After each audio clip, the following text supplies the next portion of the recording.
Hi guys, welcome to my channel. So ఈరోజు మన topic ఏంటంటే పుంటికూర పచ్చడి సింపుల్గా ఎలా చేయాలో నేను చెప్తా. ఒకసారి ఇలా ట్రై చేయండి, మీకు తప్పకుండా నచ్చుతుంది. ఎక్కువ ఐటమ్స్ లేకుండా సింపుల్గా ఈజీగా ఇలా ట్రై చేయండి. సో మనకి కావాల్సింది ఏంటంటే పుంటికూర కావాల్సినంత కారం. మీకు చప్పగా కావాలనుకుంటే కొన్ని పచ్చిమిర్చి తీసుకోండి. కొంచెం కారం తింటాము అనేసి అనుకుంటే కొన్ని ఎక్కువ తీసుకోండి పచ్చిమిర్చి. సో మనకు కావాల్సినవి 2 పచ్చిమిర్చి అండ్ పుంటికూరని గోంగూర అని కూడా అంటారు. సో ఒక్కసారి నేను చెప్పినట్టు ట్రై చేయండి.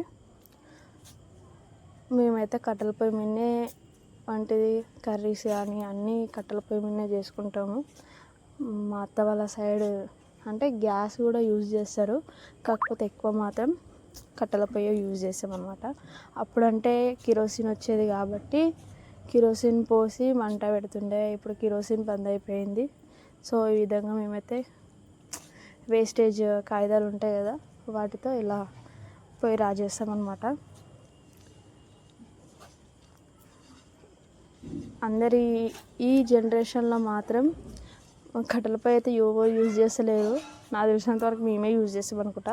కానీ గ్యాస్ కంటే కట్టెల పొయ్యి చాలా మంచిది అనేసి అంటారు. పురాతన కాలంలో కూడా చాలా మటుకు కట్టెల పొయ్యి మీద వండుకుంటుండే, చాలా మటుకు అసలు మొత్తం కట్టెల పొయ్యి మీద వండుకుంటుండే. సో మేము ఇంకా పాటిస్తున్నారు మా అత్త వాళ్ళ ఇంటి సైడ్. సో ఈ విధంగా నేనైతే కుండికి బూడిది అంటారు, అది రుద్దేసి తగినంత పచ్చిమిర్చికి తగినంత ఆయిల్ వేసుకున్నా 1 టేబుల్ స్పూన్. సో ఈ విధంగా ఆయిల్ వేసుకొని పచ్చిమిర్చి మంచిగా తొడమలు తీసేసి వాటిని వాటర్లో వాష్ చేసేసి ఈ విధంగా ఆయిల్ హీట్ ఎక్కాక వాటిని వేసుకోండి. మంచిగా అంటే కలర్ చేంజ్ కావాలి. అవి మనకు అర్థమైతే ఉడికినాయా లేదా అని నేను చూపిస్తాను మీకు వేయించిన తర్వాతకి.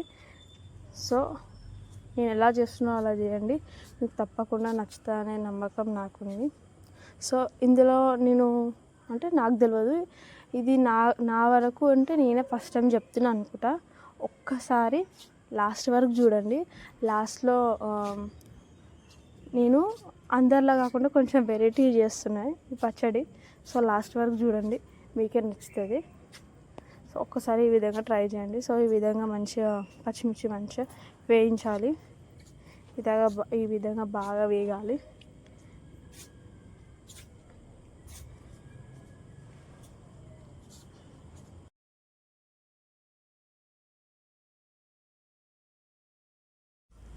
సో ఇప్పుడైతే నేనైతే పచ్చిమిర్చి బాగా మంచిగా వేగినది కాబట్టి నేను ప్లేట్లోకి తీసుకొని పక్కకు పెట్టుకుంటున్నా.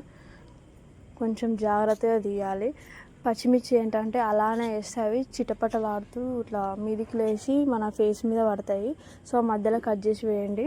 సో నేనంటే కట్టెలపై కాబట్టి ఎక్కడెక్కడ ఉడకగలుగుతాయి, గ్యాస్ పై మీద కొంచెం గలీజ్ అవుతుంది కాబట్టి చెప్తున్నా. నాకైతే అలానే వేయడం అలవాటు, కానీ నాకు కూడా చాలాసార్లు ఆ ఇన్సిడెంట్ అయింది, ఆ ఫేస్ మీద పడడం అట్లా. సో ఈ విధంగా పుంటికూరని గోంగూరని మంచిగా వాష్ చేసుకోండి. 2-3 టైమ్స్ మంచిగా వాష్ చేసుకోండి. నేను ఆల్రెడీ వాష్ చేసి పెట్టుకున్నా. సో ఈ విధంగా మంచిగా కడిగి కొంచెం నాకైతే ఆయిల్ సరిపోయింది కాబట్టి మీకు ఆయిల్ లేకపోతే కొంచెం ఆయిల్ వేసుకొని ఈ విధంగా ఈ గోంగూరను కూడా మంచిగా బాగా దగ్గరికి అవుతుంది, అది కలర్ చేంజ్ అవుతుంది. సో మంచిగా వేయించుకోండి. సో నేను ఇక్కడ చూపిస్తున్నా మీకు ఇట్లా పచ్చిమిర్చి కలర్లో రావాలనేసి. సో ఇది మొత్తం ఏదో నార్మల్ అలా తీసిన బ్యాక్గ్రౌండ్ అన్నట్టు. సో ఈ విధంగా అవుతుంది. ఇంకా కావాలి అంటే ఇంకా కొంచెం ఉడకాలన్నమాట. సో వెయిట్ చేయండి. సో నా వీడియోస్ అన్నీ మీకు నచ్చుతున్నాయి అనేసి నేను అనుకుంటున్నా.